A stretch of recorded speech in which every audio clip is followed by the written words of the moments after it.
ஏதோ ஒரு வீடியோவில் ஒரு கமெண்ட் பார்த்தேன் சார். கடவுளே அஜித்தே முதல்வரே விஜயேன்றான். சார் நேற்று அஜித் ரசிகர்கள் இன்னைக்கு டிவிக்கே மெம்பர்ஸ். அனிதா வீட்டுக்கு போனதும் நாங்கள் தான் சொன்னோம் தரையில் உட்காருங்க அப்படிலாம் சொன்னோம் அப்படிலாம் சொல்கிறோம். அது அவருக்கு நீங்கள் என்ன தான் சொன்னாலும் நீங்கள் சொல்கிற இடத்துல நீங்கள் சொல்கிறத கேட்குற இடத்துல அவர் இருக்கார். நீங்கள் யார் சார்? நீங்கள் சொல்கிறத கேட்டு நடந்துக்கிறதுனா அவர் குழந்தையா? ஒரு கட்டத்துக்கு மேலே நானே டிசைட் பண்ணிக்கிறேன்னு அவங்க அப்பாவை கிட்டத்தை அவர் தள்ளி நின்றவர்.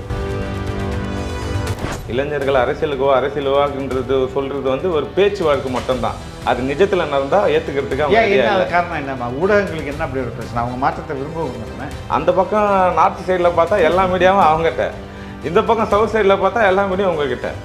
இப்போ மக்கள் எதை தான் நம்புறது? இப்போது இதுக்கு இதுதான் நியாயம்னு பேசக்கூடிய ஒரு ரெண்டு உங்களுக்கு கூட சொல்லலாம், ஒரு ரெண்டு ஆளை கூட தூக்கி உள்ள வைக்கிறீங்க. இத்தனை ஊடகங்களும் இத்தனை அரசியல் கட்சிகளும் மாற்றத்திற்கு எதிரானவர்களா? எல்லாரையும் நான் சொல்ல மாட்டேன். இப்போ நீங்களும் ஊடகம் தான், நியாயத்து பக்கம் நிற்கிறீங்க. இது மக்களுக்கு தெரியுது இல்லை? ஒரு டைம் இருக்கும் மீடியாவில், ஓ இவங்க சொல்லிட்டாங்களா நம்ம ஏற்றுக்கலாம், ஓ இவங்க சொல்லிட்டாங்களா அப்படி ஏற்றுக்கலாம். இப்போ எல்லாரையுமே கொஸ்டின் பண்ணுற இடத்துக்கு வந்துட்டாங்க. இல்லையே நான் அப்படி பார்த்தேனே, அந்த இதில் லைவில் நான் அப்படி பார்த்தேன்னு, இவங்க சொல்கிறது தப்பாக இருக்குன்னு மக்களே கேள்வி கேட்க ஆரம்பிச்சிட்டாங்க. அங்கே தான் இவங்களுக்கு பதற்றமே தொடங்கிச்சு. அங்கே தான் இன்னும் வயலேட் ஆகிறாங்க. இவர் இப்போ மீட் பண்ணி நீங்களும் கூட பேசியிருந்தீங்க, மீட் பண்ணி அழுது கூட நாடகம்னு சொல்கிற அளவில் இறங்கிட்டாங்க. சார் ஒன்று தான் சார், அந்த ஃபேமிலி டேய் நீ தான்டா காரணம் அப்படின்னு சட்டப்பூச்சி கேட்டால் கூட ஒரு மனசு தாங்கிடுவான். அவர்லாம் அது காரணம் இல்லைன்னு சொன்னால் அவர் எவ்வளோ உடஞ்சிருப்பார் உள்ள.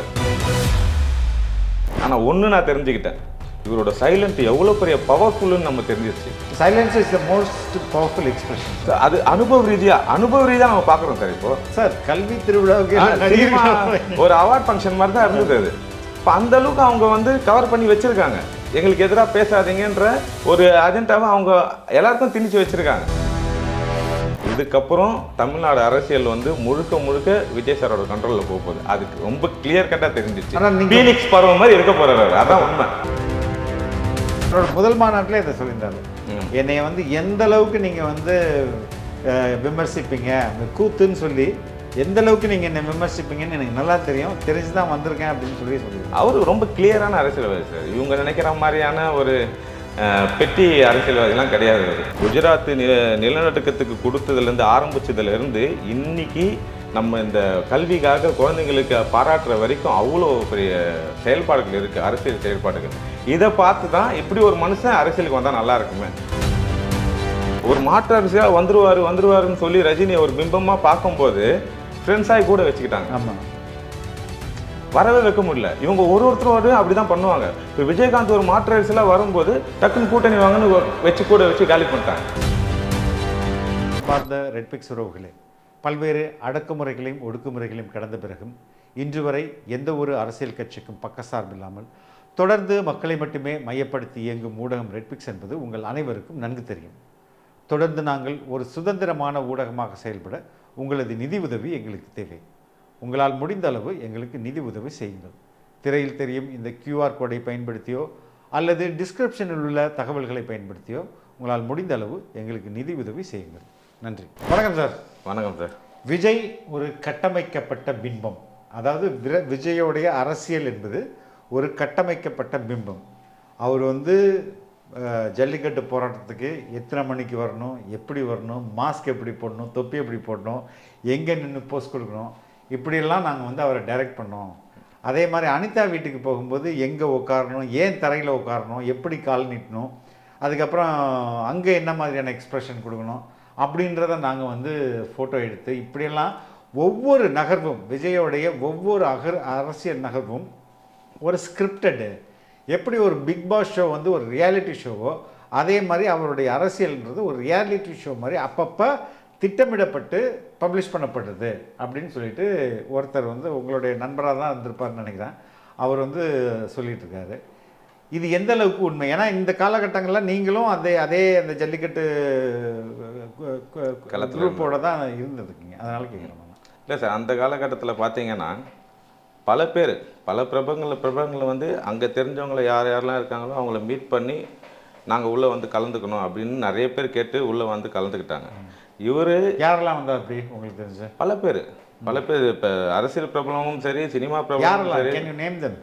இல்லை சிவகார்த்திகேயன் இருக்கலாம். ஓகே. இல்லை அப்போ நல்லா யாரெல்லாம் சொல்லுங்கன்ற ஃபெமிலியராக இருக்கக்கூடிய எல்லா செலிபிரிட்டியும் உள்ளே வந்தாங்க. இப்போ விஜய், மன்சூர் அலிகான் வந்தார் எனக்கு தெரியும், சிவகார்த்திகேயன் இல்லை சார், வெற்றிமாறன், ராம், கார்த்திக் சுப்ராஜ், இப்போ இருக்க பெரிய பெரிய பிரபலங்கள் எல்லாமே அந்த களத்துக்கு வந்தாங்க. இப்போ விஜய் அவர்கள் என்ன டிசைட் பண்ணுறாரு அப்படின்னா, அதே சமயத்தில் நடிகர் சங்க சார்பாக ஒரு போராட்டம் நடக்குது ஜல்லிக்கட்டுக்கு ஆதரவாக. அதுலேயும் இவர் கலந்துக்கல. ஏன்னா உண்மையான போராட்டம் மெரினால அங்கே நடக்குது, நான் அங்கே தான் போய் கலந்துப்பேன்னு சொல்லி இந்த களத்துக்கு வந்தார். அதுக்கு இவங்க கான்டாக்ட், இவங்க ரசிகர் மன்றத்தில் இருந்திருக்காரு. அவர் ஏன் இப்படி மாற்றி எதுக்கு விஜய் மேலே இவ்வளோ திடீர்னு வன்மமானார்லாம் நமக்கு தெரியல, ஏன் இந்த வன்மம் காட்டுறாருன்னு நமக்கு தெரியல. இருந்தாலும் தெரிஞ்சவங்க யாருன்னா இருந்தாங்கன்னா அவங்க மூலியமாக நம்ம சேஃபாக போயிட்டு வந்துடலான்னு ஒரு சின்ன அப்ரோச் தான். அது இவ்வளோ பெருசாக இவர் ஸ்கிரிப்டடு அப்படின்னு சொல்கிறதுலாம் ஏற்றுக்க முடியல. அப்படி பார்த்தா 92 அவர் நடிக்க வந்தார் சினிமா இண்டஸ்ட்ரியில். 92 நடிக்க வந்து 97 வந்து ரசிகர் மன்றங்கள் ஆரம்பிக்கிறார். 5 வருஷம் அதுக்கே ஒரு ட்ராவல் எடுத்துக்கிறாரு. 2009 மக்கள் இயக்கமாக மாற்றுறாரு. அதுலேருந்து அவர் பண்ணிட்டு இருக்க சர்வீஸு எல்லாருக்குமே தெரியும். 2011 ஆரம்பித்து குஜராத்து, நம்ம 2001 குஜராத்துக்கு தெரு தெருவாக போய் மக்கள் கிட்ட கலெக்ட் பண்ணார். இது யாரோட ஸ்கிரிப்ட்? ஒரு வகையில் ஸ்கிரிப்ட் தான். என்னன்னா அவங்க அப்பாவோட கனவு, அவங்க அப்பாவோட கனவு இது. நம்ம புள்ளியை வந்து எப்படியாவது ஒரு அரசியல் களத்தில் இருந்து மக்களுக்கு நல்லது, அவருக்கு இருந்த ஒரு எண்ணம் அது. அவர் தான் உருவாக்குறாரு. மக்களுக்கு எனக்கு நல்லா தெரியும். அந்த தளபதி இது மாதிரிலாம் எடுத்துகிட்டு போகிறதெல்லாம் ஒரு லாங் டேர்ம் பிளானில் தான் எடுத்து. நீங்கள் சொல்கிறது ஸ்கிரிப்டட்னா அவங்க அப்பா தான் அந்த ஸ்கிரிப்ட், அவங்க அப்பாவோட கனவு தான் அந்த ஸ்கிரிப்ட். அவருக்கு சமூகத்துக்கு ஏதோ ஒன்று பண்ணணும். அவரே புரட்சி டைரக்டர்னு பேர் வாங்கினவர், புரட்சி இயக்குனர் பேர் வாங்கினவர் தான். அவரோட இது ஆசையும் இதுவும் தான் இன்னைக்கு பொழைச்சிருக்கு. அவர் ஒரு கட்டத்திலையும் அரசியல் வயப்படுத்திருக்காரு. ஒரு அப்பாவோட செயல்பாடை பக்கத்துல இருந்து பார்க்குறாரு, அவருக்குள்ளே உள்வாங்கிக்கிறாரு. இன்னைக்கு அது வந்து இவ்வளோ பெரிய இடத்துக்கு வந்து சேர்ந்துருக்குன்னா இது நீங்கள் எப்படி வேணா கொச்சைப்படுத்துவீங்க, உங்களுக்கான சான்ஸ் எதுவும். அப்போ நடந்தது என்னங்க? எது இது இப்போ ஜல்லிக்கட்டு போராட்டத்தில் இப்போ என்ன நடந்தது? விஜய் அப்படி இல்லை சார், அவருக்கு வந்து அவர் டிக்ளேராக ஒரு கிளியர் ஒரு மைண்ட் செட் என்னன்னா மக்களோட மக்களாக போய் அங்கே உட்காரணும், அதுதான் அவரோட எண்ணம். அதை ஸ்கிரிப்ட் பண்ணணும், அதை வச்சு அரசியல் பண்ணணுன்ற எந்த நோக்கமும் அவர் கிடையாது. அந்த பல பேர் வந்தாங்க, அமைதியாக இருந்துட்டு போயிட்டாங்க. நீங்கள் சின்ன சின்ன ஃபோட்டோஸ் எடுத்து விஜய் சார் அவர் அதுக்கு வைரல் பண்ண வேண்டிய அவசியமே இல்லை. அதுக்கு ஒரு ஐடி விங்லாம் தேவையே கிடையாது. சும்மா ஒரு ஃபோட்டோ விஜய் இருந்தாருன்னு போட்டாலே அது வைரல் தான். சாதாரண ஒரு ஆக்டர் கிடையாது அவர். இன்றைக்கி உச்சத்தில் இருக்கக்கூடிய ஒரு ஆக்டர் எப்படி நீங்கள் தான் வைரல் பண்ண, நாங்கள் தான் அதை ஸ்கிரிப்டட் பண்ண, அதெல்லாம் ஒரு சான்ஸே கிடையாது. அதெல்லாம் நம்பக்கூடிய விஷயமே கிடையாது. அதெல்லாம் நடந்தது, நீங்கள் வேணால் கூட இருந்துருக்கலாம். ஓகே, ஜல்லிக்கட்டு இளைஞர்கள் இருந்தாங்களே அந்த இடத்துல, நம்மளும் நானும் லாரன்ஸ் அண்ணன் கூட ட்ராவல் பண்ணியிருக்கேன் அந்த டைமில். அந்த மாதிரி ட்ராவல் பண்ணியிருக்கலாமே தவிர இவங்க தான் அந்த ஸ்கிரிப்டடு, இவர் அரசியல் இது வந்து அதெல்லாம் தப்பக்கட்டு கட்டுறது தான். இது வந்து முழுக்க அதே மாதிரி அனிதா வீட்டுக்கு போனதும் நாங்கள் தான் சொன்னோம் தரையில் உட்காருங்க அப்படிலாம் சொன்னோம் அப்படிலாம் சொல்கிறாங்களே. அது அவருக்கு நீங்கள் என்ன தான் சொன்னாலும் நீங்கள் சொல்கிற இடத்துல நீங்கள் சொல்கிறத கேட்குறதுல அவர் இருக்கார். நீங்கள் யார் சார்? நீங்கள் சொல்கிறத கேட்டு நடந்துக்கிறதுனா அவர் குழந்தையா? ஒரு கட்டத்துக்கு மேலே நானே டிசைட் பண்ணிக்கிறேன்னு அவங்க அப்பாவை கேட்டது அவர் தள்ளி நின்றவர். ஓகேப்பா இதுக்கப்புறம் நான் பார்த்துக்கிறேன்ப்பா மைண்ட் செட்டில் வந்து ஒரு விஷயத்த பண்ணக்கூடிய ஆள் அவர். நீங்கள் சொல்கிறது அவர் கேட்க போகிறாரு. உணர்வு அவருக்குள்ள ஒரு பர்சனல் உணர்வு இருக்குது, மக்கள் மேலே ஒரு பாசம் இருக்குது. நம்ம ஒவ்வொரு நிகழ்வுலையும் நம்ம பார்த்துட்டே தான் இருக்கோம். தமிழ்நாட்டு மக்கள் மேலே தான் அதுன்னு பார்த்து கேரளா மக்களுக்கு அவர் பண்ணாத ஹெல்ப்பா ஃப்ளட்டுக்கு 2018 சரி 2019 சரி வாரி கொடுத்துருக்காரு. தொடர்ந்து அவர் மக்கள் மேலே ஒரு பேரன்பு கொண்ட ஒரு மனுஷன். அவரோட செயல்பாடை வந்து நீங்கள் வந்து இப்போ ஒரு அரசியல் நோக்கம், இதுக்கு முன்னாடியே நீங்கள் இதை பேசலை, இதுக்கு முன்னாடியே இதை கொண்டு வரல. ஏன்னா இப்போ உங்கள் எல்லாருக்குமே ஒரு பயம் வந்துருச்சு. இவ்வளோ நாளாக மாற்றம் பேசியிருந்தாங்க, உண்மையாகவே ஒரு மாற்றம் வந்துருமோ அப்படின்ற ஒரு பதற்றம் வந்துருச்சு. பேரளவில் பேசப்பட்ட மாற்றம் உண்மையாகவே வந்துருமோன்ற பயம் வந்துருச்சு. அதனால நீங்கள் வந்து கொண்டு வந்துட்டே இருக்கீங்க, ஏதோ ஒரு இஷ்யூ கொண்டு வந்துட்டே இருக்கீங்க. அதில் இது ஒன்று எவ்வளோ தாக்குதலுக்கு எங்க பார்த்தா ஆக்சுவலாக இன்னைக்கு வந்து அரசியல் களம் விடுங்க, அரசியல் களம் ஒரு பக்கம், அரசியல் களத்தை விட்டுட்டு அரசியல் களத்தை எல்லாம் தொடர்ச்சி தான். அரசியல் களம், தொலைக்காட்சி, internet, digital media, social media, அதுக்கப்புறம் வந்து இது மாதிரி எல்லா இடத்துலையும் தமிழ்நாடுன்னு வந்துட்டா விஜய் ஒன்று மிகப்பெரிய தாக்குதல், மிக குறைவான ஒரு ஆதரவு. இந்த ரேஷியோவே ரொம்ப வித்தியாசமாக இருக்குல்ல? கண்டிப்பாக சார். இப்போ ஒருத்தர் சொல்கிறாரு சார் டெலிவிஷன் டிபேட்டுக்கு போனால் நான் ஒருத்தருக்கு நான் தாவேக்கு ஆதரவாளர்னா எனக்கு எதிராக 4 பேர் இருப்பாங்க சார், இன்க்ளூடிங் ஆங்கர்ன்றாரு. எல்லாருமே வெவ்வேறு பேரில், ஒருத்தர் நடுநிலையாளர், ஒருத்தர் பத்திரிகையாளர், இன்னொருத்தர் ஆளுங்கட்சி, இன்னொருத்தர் இடதுசாரி, இப்படி எத்தனை பேர் வச்சாலும் எல்லாருமே விஜய் எதிர்ப்பாளர்களாக தான் இருக்கிறாங்க அப்படின்னு சொல்கிறாங்க. ஏன் அப்படின்னா இதுலேருந்து நமக்கு என்ன தெரியுது, இவங்கெல்லாம் ஒரு மாற்றத்தை விரும்பாத ஒரு கூட்டம். இளைஞர்கள் அரசியலுவாக்குன்றது சொல்றது வந்து ஒரு பேச்சு வழக்கு மட்டும்தான். அது நிஜத்தில் நடந்தால் ஏற்றுக்கிறதுக்கு காரணம் என்னம்மா? ஊடகங்களுக்கு என்ன அப்படி ஒரு பிரச்சனை? அவங்க மாற்றத்தை விரும்புவாங்க தானே? இல்லை சார், இப்போ ஊடகங்கள் வந்து பவருக்கு பின்னாடி போயிடுச்சு. இதுதான் பிஜேபி பண்ணுச்சு, பாசிசம் இதுதான் பண்ணுச்சு. இப்போ நீங்களும் அதே தான் பண்ணுறீங்க. பவர் இருக்கும்போது நீங்கள் அதை வச்சு, நம்ம ஜல்லிக்கட்டு பீரியடை வச்சு நான் சொல்லுவேன், கடைசி நாளில் எங்கே போனீங்க? டோட்டல் கேமரா எப்படி ஆஃப் ஆச்சு? இப்போ பவர் வச்சுருக்கவங்க நினச்சா என்ன வேணால் பண்ண முடியும். அதை எதிர்த்து நம்ம அன்றைக்கி குரல் கொடுத்தோம் அப்படின்னா இதை எடுத்தோம் நாங்கள் குரல் கொடுப்போம். இப்போ நடக்கிறதுல இதுவுமே ஒரு பாசிசம் தான். நீங்கள் பவரை வச்சுட்டு ஒரு உண்மையான ஒரு ஆளை வந்து பொய்யா சித்தரித்து குற்றவாளி ஆக்கணும்னு ஒரு முயற்சி தொடர்ந்து பண்ணிகிட்டே இருக்கீங்களே, அது தொடர்ந்து நம்ம குரல் கொடுத்து தான் தீர்வோம். அதை எதிர்த்து நிற்கிற இடத்துல தான் நம்ம நிற்போம். இது பாசிசத்துக்கு எதிரான மனநிலை தான். அது பாசிசம்னா இதுவும் பாசிசம் தான், இதையும் நாங்கள் எதிர்க்க தான் செய்வோம். இந்த ஊடகம் பண்ணுற ஒரு விஷயம் இருக்கு இல்லையா, நம்ம சொல்லுவோம் ஊடகத்தோட வேல்யூ என்னன்னு நம்ம பேசுவோம் காலகாலமாக நடுநிலையாக இருக்கிறவங்க. ஆனால் இப்போ அப்படி இல்லையே, எல்லாமே மாறிடுச்சு. அந்த பக்கம் நார்த் சைடில் பார்த்தா எல்லா மீடியாவும் அவங்ககிட்ட, இந்த பக்கம் சவுத் சைடில் பார்த்தா எல்லா மீடியாவும் உங்ககிட்ட. இப்போ மக்கள் எதை தான் நம்புறது? இப்போது இதுதான் நியாயம்னு பேசக்கூடிய ஒரு 2 உங்களுக்கு கூட சொல்லலாம், ஒரு 2 ஆளை கூட தூக்கி உள்ளே வைக்கிறீங்க. அப்போ யார் தான் உண்மையை பேசுறது?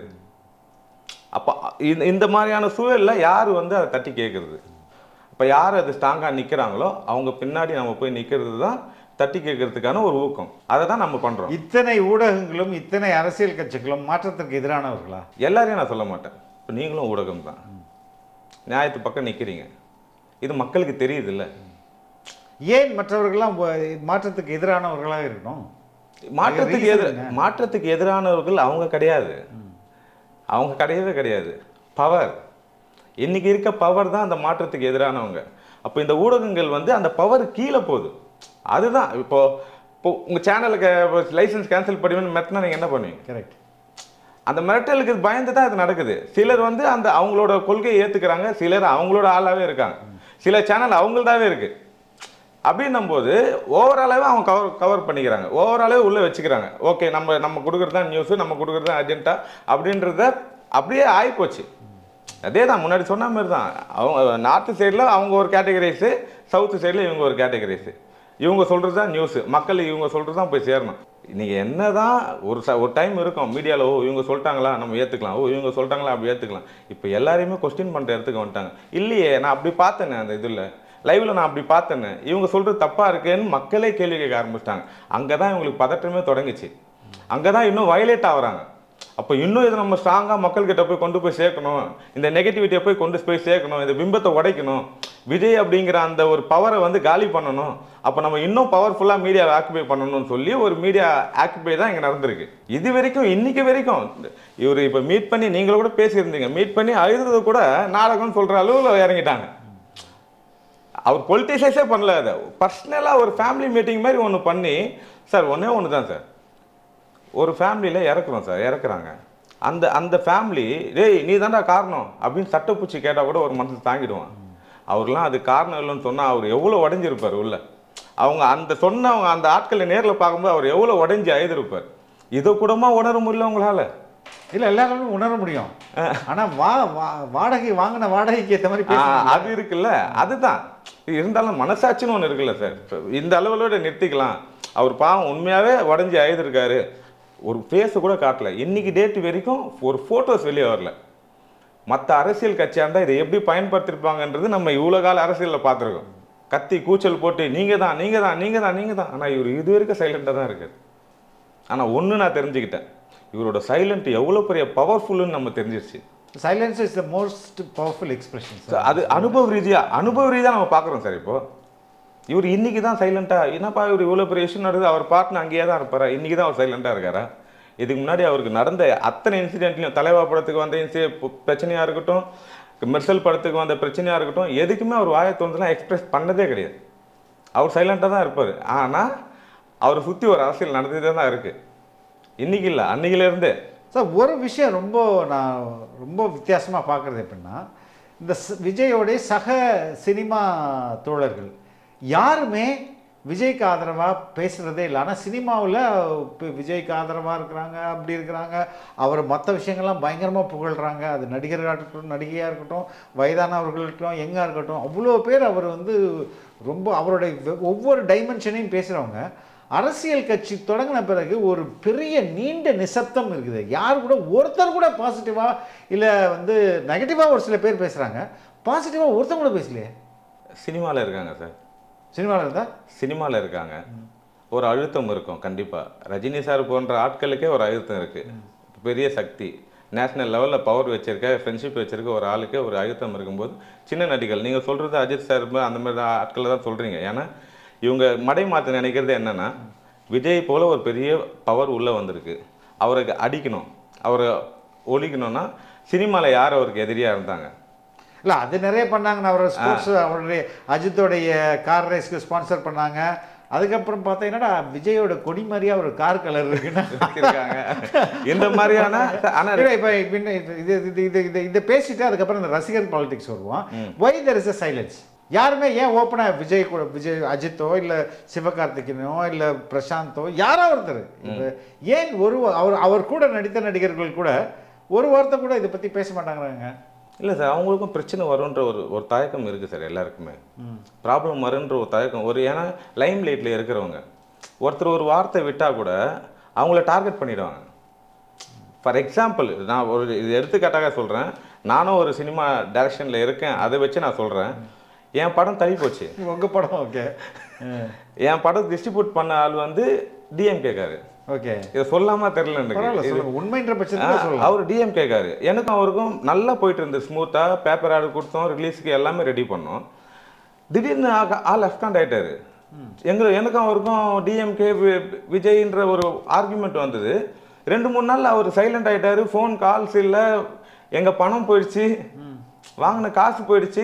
எனக்கே ஒரு சின்ன லெவலில் வர எனக்கே என் முகம் யாருக்கும் தெரிய போகிறதில்ல. ஆனால் விஜய்க்கு ஃபேவராக இருக்குன்ற ஒரே காரணத்துக்காக என் படம் இன்னும் ரிலீஸ் ஆகாமல் இருக்கு. எனக்கே முகம் தெரியாத எனக்கே இந்த ப்ரெஷர், எனக்கு இந்த இது இருக்குன்னா அப்போ முகம் தெரிஞ்ச நடிகர்களுக்கு என்ன மாதிரியான ப்ரெஷர் வரும் நமக்கு தெரியாதுல்ல. ஏன்னா அவங்க ஒரு பாவம் சார், கஷ்டப்பட்டு வந்திருப்பாங்க ஒரு நிலைமைக்கு. சினிமாவில் ஜெயிக்கிறதுன்றது அவ்வளோ சாதாரண விஷயம் கிடையாது, ஒவ்வொருத்தருக்கும் அதுதான். அப்படின்னும் போது விஜய் சார் அதை விட எக்ஸ்ட்ரீம், அதெல்லாம் எக்ஸ்ட்ரீம் பார்த்துட்டு தான் இங்கே அரசியலுக்கு வந்திருக்காரு. ஸோ அதை காப்பாற்றிக்கணுன்ற எண்ணம் எல்லாருக்கும் இருக்குது. நம்ம ஏன் இந்த கவர்மெண்ட் எந்த அளவுக்கு அவங்கள வந்து உள்ளே கொண்டு வருதுன்னா, நம்ம முன்னாடியே பேசின மாதிரி அவங்க நிகழ்ச்சிக்கு அத்தனை நடிகர்கள் வராங்க சார். கல்வி திருவிழாவுக்கு ஒரு அவார்ட் ஃபங்க்ஷன் மாதிரி தான் இருந்தது அது. இப்போ அந்த அளவுக்கு அவங்க வந்து கவர் பண்ணி வச்சுருக்காங்க. எங்களுக்கு எதிராக பேசாதீங்கன்ற ஒரு அஜெண்டாவை அவங்க எல்லாருக்கும் திணிச்சு வச்சுருக்காங்க. அப்போ அதோட வெளிப்பாடு தான் அவங்க சைலண்டாக இருக்குது. ஆனால் ஒரு பாயிண்டில் கண்டிப்பாக யாராவது வருவாங்க வெளியே, கண்டிப்பாக வெளியே வந்து பேசுவாங்க. அது நெருக்கத்தில் நடக்கும் நான் நினைக்கிறேன். ஓகே, அடுத்தது அந்த நடிகர்களுடைய ரசிகர்கள். இப்போ அஜித், விஜய், சிவகார்த்திக் இப்படி தான் வந்து இங்கே வந்து ஒரு பெரிய பட்டாளம் இருக்குங்களா. அது வந்து இப்போ அஜித் ரசிகர்கள்லாம் எந்த ஏன்னா இப்போ அஜித்தை வந்து திடீர்னு அரசு தரப்பில் இருக்கவங்க இல்லைன்னா திமுக தரப்பில் இருக்கவங்க புகழ ஆரம்பிக்கிறாங்க. அப்போ எதுக்கு பண்ணுறாங்கன்னா அந்த ரசிகர்களை நம்ம பக்கம் திருப்பணும் அப்படின்றது அதுக்கு பின்னாடி உள்ள நோக்கம். அவங்க ரசிகர்கள் மட்டும் இல்லாமல் அவங்களும் ஓட்டர்ஸ். எப்படி விஜயோடைய தாவேகாவினர் எப்படி வாக்காளர்களோ அதே மாதிரி அஜித் ரசிகர்களும் வாக்காளர்கள். அவங்களுடைய மனநிலை எப்படி இருக்குது? அவங்க வந்து திமுக பக்கம் சாய்வாங்களா இல்லை அதுக்கு வேலை செய்கிறாங்க டிஎம்கே? அது எனக்கு நல்லா தெரியும். என்ன மனநிலையில் அவங்க இல்லை சார், அவங்க வந்து அஜித் ரசிகர் மட்டும் இல்லை, ரஜினி சாரோட ஃபேன்ஸுக்குமே அவங்க வந்து ஒரு டார்கெட் பண்ணி தான் வேலை பார்க்குறாங்க. அப்படியா? ஆமாம், 2 ரசிகர்கள்லாம் யாரோட இப்போ விஜய் சாரோட ரசிகர் அப்படின்றவங்க வந்து ரொம்ப பெரிய க்ரௌடு. இப்போ அதை டாமினேட் பண்ணோன்னா சினிமாவில் பொறுத்த வரைக்கும் அஜித் சாரோட ரசிகர்களும் ஒரு டாமினேஷன். இவங்க 2 பேருக்குள்ள போட்டி எல்லாருக்குமே தெரியும்.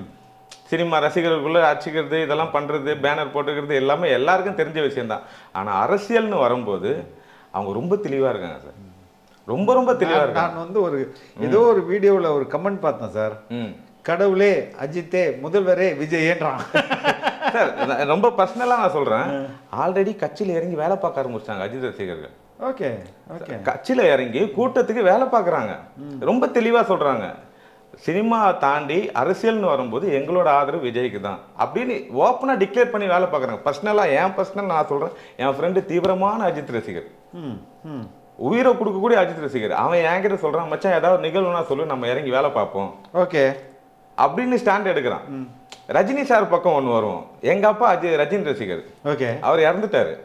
ஆனால் அவர் இறக்கிறதுக்கு முன்னாடி அவரோட ஸ்டாண்டே வந்து விஜய் பக்கம் சாஞ்சுது. ஓ, விஜய் வந்து கட்சி ஆரம்பிச்ச பிறகு கட்சி ஆரம்பிக்கல. ஆனா ரஜினிக்கு அப்புறம் எனக்கு விஜய் தான் பிடிச்சிருக்குன்ற ஸ்டாண்டுக்கு அவர் வந்துட்டாரு. சினிமாவாவே இன்னைக்கு இருந்தா அவருக்கு ரஜினி விஜய் சார் தான் ஓட்டு போட்டிருப்பாரு. அதுல எந்த மாற்று கருத்தும் கிடையாது. ஏன்னா எல்லாருமே என் ஃபேமிலி விஜய்க்கு தான் ஓட்டு போட்டு ரெடியா இருக்காங்க. எங்க அப்பா கண்டிப்பா விஜய் சாருக்கு தான் ஓட்டு போட்டிருப்பாரு.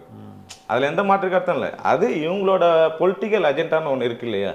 ரஜினி ரசிகர்களும் சரி, மற்ற ரசிகர்களை விஜய்க்கு அகேன்ஸ்டாக திருப்பி ஒரு ட்ராமா ஒன்று பண்ணி அவங்கள ஓட்டு வாங்கணும்னு நினைக்கிறாங்க இல்லையா, அது ஒரு காலமும் நடக்காது. அது சக்ஸஸ்ஃபுல்லே கிடையாது.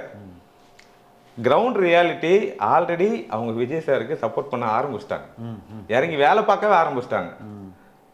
அவங்க எல்லாமே இன்னைக்கு டிவிகே மெம்பர்ஸ். ஓகே, விஜய் அஜித் ரசிகர்கள் இன்னைக்கு டிவிகே மெம்பர்ஸ் ஆல்ரெடி. நீங்க சொல்ற மாதிரி ஒருத்தர் ரெண்டு பேர் பேசலாங்க, அவங்க நீங்க செட் பண்ண ஆட்களை வச்சுதான் நிறைய விஷயங்களை நீங்க பரப்புறீங்க. ஆனா கிரவுண்ட் ரியாலிட்டி அது கிடையவே கிடையாது. நேற்றைய அஜித் ரசிகர்கள் இன்னைக்கு டிவிகே மெம்பர்ஸ், இதான் ரியாலிட்டி. இது அவங்களுக்கும் தெரியும். இருந்தாலும் பேலன்ஸ் இருக்கிறவங்களை எப்படியாவது நம்ம பேசி எடுத்துக்கலாமே, 1% வந்துடாதா அப்படின்ற முயற்சி தான் அவங்க எடுக்கிறாங்க. தெரியும், அதுவும் தோல்வியில் தான் முடியுன்றது தான் இங்க நிதர்சனமான உண்மை. ஓகே, இன்னொரு முக்கியமான விஷயம், ஒரு ஷார்ட் பிரேக் இல்லைன்னா ஒரு ஷார்ட் சைலன்ஸ் இல்லைன்னா ஷார்ட் ஒரு அமைதிக்கு பிறகு எப்படி விஜய் தன்னுடைய முதல் பிரச்சாரத்தை பரந்தூர் விவசாயிகளுடன் தொடங்கினாரோ அதே மாதிரி தன்னோட பிரச்சனைக்கு அப்புறம் விட்ட முதல் அறிக்கையே வந்து விவசாயிகள் பற்றி தான், நெல்மணியில் நெல் பிரச்சனை பற்றி தான் வந்து பேசினார். இப்போது 5ஆம் தேதி அகெயின் சிறப்பு பொதுக்குழு கூட்டம் இருக்குது. இதற்கப்புறம் விஜய் எப்படி பெர்ஃபார்ம் பண்ணுவார்னு நினைக்கிறீங்க சார்? இதை விட இப்போ இது வரைக்கும் ஒரு அரசியல் நம்ம பார்த்தோம், இன்னும் வீரியமாக இருப்பார். அது எப்படின்னா அவரோட தைரியத்தை ஒரு எக்ஸாம்பிள் சொல்லணும் அப்படின்னா, இது வரைக்கும் சீமான் அண்ணன் மேலே ட்ராக் மாறி சீமான் அண்ணன் மேலே சைமன் அப்படின்ற ஒரு குற்றச்சாட்டு இருக்கு. அவர் இது வரைக்குமே அதை கடந்து தான் போறாரு, அதுக்கான ஒரு பதில் கொடுக்கவே இல்லை. ஆனால் பிஜேபி கவர்மெண்ட்டு ஜோசப் விஜய்னு பெரிய அவங்களுக்கு எதிர்ப்பான ஒரு மனநிலையை உருவாக்கணும், அவர் ஜோசப் விஜய்னு ஒரு அரசியலை உருவாக்கணும்னு நினைக்கும் போது நான் ஜோசப் விஜய் தான் லெட்டர் பேட் போட்டார். அதுதான் அவர், அவ்வளோ தில்லு உள்ள ஆள். அப்போ இந்த அரசியல்னு வரும்போது இந்த பிரச்சனை இது ஒன்று நடந்திருக்கா, இதை தாண்டின ஒரு அரசியல் அவர் பண்ணுவார். ரொம்ப வீரியமாக இருக்கும். மற்ற அரசியல் கட்சிகள்லாம் ரொம்ப திணற போகிறாங்க எனக்கு தெரிஞ்சு. அவரோட ஒரு அடியும் ஸ்ட்ராங்காக இருக்கும், பர்ஃபெக்டாக இருக்கும்.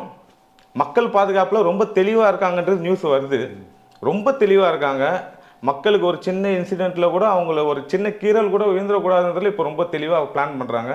அதை தவிர்த்து அரசியல் வியூகம் வந்து பெருசாக இருக்கும். அவங்க அஃபீஷியல் அறிக்கை கொடுப்பாங்க, அதில் நமக்கு தெரிஞ்சிடும். ஆனால் இதுக்கப்புறம் தமிழ்நாடு அரசியல் வந்து முழுக்க விஜய் சாரோட கண்ட்ரோலில் போகுது. அதுக்கு ரொம்ப கிளியர் கட்டாக தெரிஞ்சிச்சு. பீனிக்ஸ் பருவம் மாதிரி இருக்க போறாரு, அதான் உண்மை. ரொம்ப நீங்கள் ஸ்ட்ராங்காக உங்களோட எதிர்ப்பு ஸ்ட்ராங் ஆகும்ல. எதிர்ப்பு இருந்தால் தானே சார் அரசியல். ஏன்னா இன்னைக்கு அவர் யார் எதிர்க்கிறாரு, ஏன் இவ்வளோ எதிர்ப்பு வருது அவருக்கு? கொஞ்சம் யோசிச்சு பாருங்களேன். ஒரே நேரத்தில் ரெண்டு எனிமி, ரெண்டு பேரும் பவர்ஃபுல், ரெண்டு பேரும் one ruling the state, one is ruling the country. ஒன்று 60 வருஷம் திராவிட அரசியல்னு தொடங்கி காமராஜர் போன்ற ஒரு தலைவரையே பேசி காலி பண்ணிட்டு ஒரு 60 வருஷம் ஒரு வாழை மரமாக வளர்ந்து நிற்கிது ஒரு அரசியல். இந்த பக்கம் மோடியா லேடியான்னு கேட்ட ஒரு அம்மாவை ஒன்றும் இல்லாமல் ஆக்கி கடைசியில் எல்லாமே ஆக்கி இங்கே எப்படியாவது ஆட்சியை பிடிச்சிடணும், தமிழ்நாட்டுக்குள்ளே நம்ம கால் பதிர்ச்சிடணும்னு சொல்லி ஏடிமிக்க மாதிரி ஒரு கட்சியை சுருட்டி மறுவாக ஒட்டிக்கிட்டு மார்வேஷத்தில் நிற்கிறாங்க. இப்படி ரெண்டு பிம்பத்தை எதிர்த்து ஒரு மனுஷன் தன்னோட முகத்தை வச்சு ஒரு பவரை வச்சு ஒரு இளைஞர் பட்டாளத்தை வச்சு ஒரு அரசியல் களத்துக்கு வரும்போது ஆப்வியஸ்லி எதிர்ப்பு இருக்க தான் சார் செய்யும். பெரிய லெவலில் எதிர்ப்பு இருக்க தான் செய்யும். அதை சமாளிக்கக்கூடிய திறமை அவருக்கு இருக்குது. கண்டிப்பாக அவர் சமாளிப்பார். ஆனால் அவர் எதிர்பார்க்காதது இந்த உயிர் பலி. இந்த மாதிரியான விஷயங்கள் நடக்கும், நமக்கு எதிர்ப்பு இருக்கும்ன்றது அவருக்கு தெரியும். ஆனால் இப்படி உயிர் பலி லெவலுக்கு அது போவோம்னு அவருக்கு தெரியும். அவரோட முதல் மாநாட்டிலே இதை சொல்லியிருந்தாரு, என்னை வந்து எந்த அளவுக்கு நீங்கள் வந்து விமர்சிப்பீங்க, கூத்துன்னு சொல்லி எந்த அளவுக்கு நீங்கள் என்னை விமர்சிப்பீங்கன்னு எனக்கு நல்லா தெரியும், தெரிஞ்சு தான் வந்திருக்கேன் அப்படின்னு சொல்லியிருந்தேன். அவர் ரொம்ப கிளியரான அரசியல்வாதி சார். இவங்க நினைக்கிற மாதிரியான ஒரு பெட்டி அரசியல்வாதிலாம் கிடையாது. அவர் நினச்ச மாதிரி ஒன்று பேசுறது, இன்றைக்கி ஒன்று பேசுறது, நாளைக்கு அதெல்லாம் அவர் ஸ்டாண்டே கிடையாது. அவர் ரொம்ப கிளியராக ஒரு அஜெண்டாவோட ஒரு பாலிடிக்ஸ் வந்திருக்காரு. அதில் என்றைக்குமே மாற்றம் இருக்க போகிறதில்ல. அது மக்களுக்கான அரசியலாக இருக்க போகுது. அதை தாங்கி நம்ம பிடிச்சி ஆகும்ன்ற கட்டாயத்தில் இருக்கோம். ஏன்னா நான் முன்னாடி ஒரு கட்சிக்கு ஓட்டு போட்டேன், ஓகே, மாற்றத்தை வேண்டி. இன்னொன்று, எந்த கட்சிக்கு அது பரவாயில்ல, போடும்போது தான் சொல்லக்கூடாது, போட்ட பிறகு சொல்லலாம். இல்லை சார், இப்போது விஜய் சாருக்கு பின்னாடி வெறும் அரசியல் ரசிகர்கள் மட்டும்தான் இருக்காங்க, தற்கூரி கூட்டம் அப்படின்னு சொல்கிறாங்க இல்லையா. நான் Vijay sir, for your kind information, நான் தற்கூரி அப்படின்னு சொல்லிட்டு இப்போ அரசியல் வகுப்பே ஆரம்பிச்சிட்டாங்க. இப்போ சண்டே, ஐ திங்க் வர சண்டே நடக்குதுன்னு நினைக்கிறேன். ஒவ்வொரு பொலிட்டிக்கல் டாபிக்ஸ் வந்து யார் வேணாலும் கலந்துக்கலாம் அப்படின்ற மாதிரி அனௌன்ஸ் பண்ணியிருக்காங்க. பெரிய விஷயங்க அது. அப்போ முதல் தற்கூரி நான் தான். டாக்டர் ஷாலினி தான் அதை ஆரம்பிக்கிறாங்க. அவங்களும் தன்னை தற்கூரின்னு தான் ஃபேஸ்புக்கில் போட்டுருக்காங்க. நான் தற்கூரி நானும் மாற்றிடுறேன். இல்லை சார், இப்போது அதான் ரசிகர்களை வந்து ரசிகர் மட்டும்தான் அவர் பின்னாடி இருக்காரு. நான் சத்தியமாக வந்து அவர் படங்களை பார்த்து அவர் ரசிகர் ஆகலை சார். 92 அவர் நடிக்க வந்துட்டு அவரோட அரசியல் செயல்பாடு, பொதுமக்களுக்கு அவர் என்னென்னலாம் சேவை செஞ்சுட்டு வந்திருக்காரு. குஜராத் நிலநடுக்கத்துக்கு கொடுத்ததுலேருந்து ஆரம்பிச்சதுலேருந்து இன்னைக்கு நம்ம இந்த கல்விக்காக குழந்தைங்களுக்கு பாராட்டுற வரைக்கும் அவ்வளோ பெரிய செயல்பாடுகள் இருக்குது, அரசியல் செயல்பாடுகள். இதை பார்த்து தான் எப்படி ஒரு மனுஷன் அரசியலுக்கு வந்தால் நல்லா இருக்குமே, அதுவும் மாற்றத்துக்காக வராருல, அதை நம்ம ஆதரிக்கணுன்ற ஒரு எண்ணத்தில் தான் நான் இல்லை, என்னை போல பெரும்பான்மையான இளைஞர்கள் அவர் பின்னாடி நிற்கிறோம். வெறும் ரசிகர் மட்டும் இல்லை, சினிமாக்காக சேர்ந்த கூட்டம் மட்டும் கிடையாது. அப்படி தப்பு கணக்கு போட்டிங்கன்னா அது உங்களோட அறியாமை. இல்லை, உங்களுக்கு தெரிஞ்சு கூட இருக்கலாம், பொலிட்டிக்கலுக்காக நீங்கள் ஏற்றுக்காம கூட இருக்கலாம். எல்லாருக்குமே எல்லாம் தெரியுங்க. ஆனால் வேற வழி இல்லை, வழி இல்லாமல் அவங்க வந்து வேற எதிர்த்தாகணும், இல்லை அவங்க சர்வைவல் போயிடும். அது அப்படி சொல்ல முடியாது. ஒத்துக்கிட்டா அரசியல் அவ்வளோ அந்த இந்த ஒரு பெரிய என்ன சொல்றது, ஒரு பாரடைஸ் இல்லைன்னா ஒரு எம்பையர் வந்து ஆட்டம் கண்டதில்ல, ஒரு பேரரசே ஆட்டம். இது வரைக்கும் அவங்க இதை கற்பனையில் கூட நினைக்கல சார். கற்பனைகள் ஒரு மாற்று அரசியலாக வந்துருவாருன்னு சொல்லி ரஜினியை ஒரு பிம்பமாக பார்க்கும்போது ஃப்ரெண்ட்ஸாகி கூட வச்சுக்கிட்டாங்க. ஆமாம், வரவே வைக்க முடியல. இவங்க ஒருத்தரும் அப்படி தான் பண்ணுவாங்க. இப்போ விஜயகாந்த் ஒரு மாற்று அரசியலாக வரும்போது டக்குன்னு கூட்டணி வாங்கன்னு கூட வச்சு காலி பண்ணிட்டாங்க. அந்த இடத்துக்கு இவரை கொண்டு வரணுன்ற பெரிய முயற்சி போச்சு. ஆனால் இவர் அதுக்கு இடம் கொடுக்கல. பார்த்தீங்களா, அங்கே தான் இவருக்கான எதிர்ப்பு இன்னும் அதிகமாக வருது. அப்போது அவர் ரொம்ப தெளிவாக இருக்கார், நான் இந்த அரசியலில் தான் கொண்டு வரேன், பிறப்போக்கும் எல்லா உயிருக்கும் தான் என் கொள்கை, அதை விட்டு நான் நீங்க போகிறதே இல்லை, இது காம்ப்ரமைஸ் பண்ணிக்க போகிறதே இல்லை, தெளிவான கொள்கையில் இருக்காரு, நான் மக்களுக்கான அரசியலை கொண்டு வரேன்னு வந்து நிற்கிறார் இல்லையா. அப்போ என்ன போல இளைஞர்களும் அவர் பின்னாடி இருக்கும்ன்றதை நம்ம பதிவு பண்ண வேண்டிய இடத்துல இருக்கும். தொடர்ந்து பேசுவோம் சார். அதற்கு முன்பு அன்பார்ந்த ரெட்பிக்ஸ் உறவுகளே, பல்வேறு அடக்குமுறைகளையும் ஒடுக்குமுறைகளையும் கடந்த பிறகும் இன்று வரை எந்த ஒரு அரசியல் கட்சிக்கும் பக்கசார்பில்லாமல் தொடர்ந்து மக்களை மட்டுமே மையப்படுத்தி இயங்கும் ஊடகம் ரெட்பிக்ஸ் என்பது உங்கள் அனைவருக்கும் நன்கு தெரியும். தொடர்ந்து நாங்கள் ஒரு சுதந்திரமான ஊடகமாக செயல்பட உங்களது நிதி உதவி எங்களுக்கு தேவை. உங்களால் முடிந்த அளவு எங்களுக்கு நிதி உதவி செய்யுங்கள்.